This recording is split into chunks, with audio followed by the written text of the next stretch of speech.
So how do you show the mouse click when you record your screen on the iPad?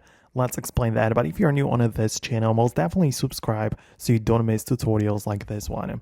So if it's not visible where exactly you tap with the mouse, then we can do some things, right? So inside of the settings of the iPad, we can go to the accessibility mode, right? So in the accessibility section, first of all, go to touch and ensure that you don't have the assistive touch turned on.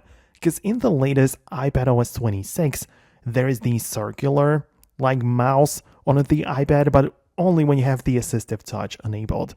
If you turn it off, it switches it back to like the arrow view, which is much easier and nicer to notice, especially in the screen recordings.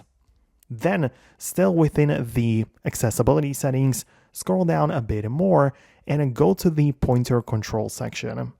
In there, if you want to make it a little bit more apparent of what you're clicking, you can increase the contrast, and you can also just increase the pointer size, right? So it's going to be much more obvious. It's going to be very large, right? And even when you click, the little animation of click will be much more prominent and more visible on your screen recordings. Obviously, you don't have to make it like too large or whatever, but just play around with that option. Also, to make it stand out a bit more, you can play around with the outline as well as the color of that, so you can change it to perhaps have better contrast or better visibility. But that is basically all that I wanted to show you.